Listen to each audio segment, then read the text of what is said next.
Ito presyo ng ano ngayon, ng prutas na dito sa ating kilala. At marami tayo nito kahit hindi tayo bibili. 45, 30 per kilo ng guava. Ito 25 per kilo. Ito mas masarap kapag gusto niyo pa ng maasim-asim. Ito naman ay 35 per kilo. Ari 25 per piece. Kasi ito ay lukla. So per piece po. 25 per piece. 35 per kilo. So si Manang bumibili. Wow. Okay.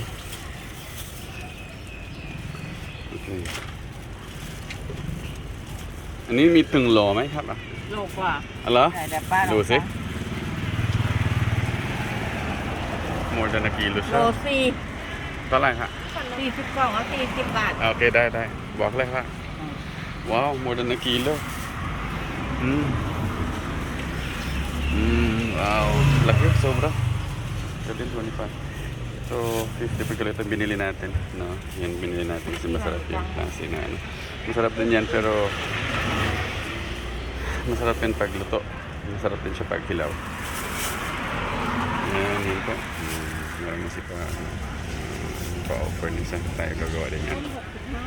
โล Yan 30 yan po meron siyang prutas 65 ito binili natin เอ๊ะก่อนเนี้ย อันนี้ต้องหมดเท่าไหร่มะ อ๋อ115 บาท เท่าไหร่หมดเลยนะมะ เดี๋ยว 345มาใช่ไหม 45กับอันนี้40 ใช่ โอเค 345 ang ating babayaran kay lahat.ขอบใจมากครับ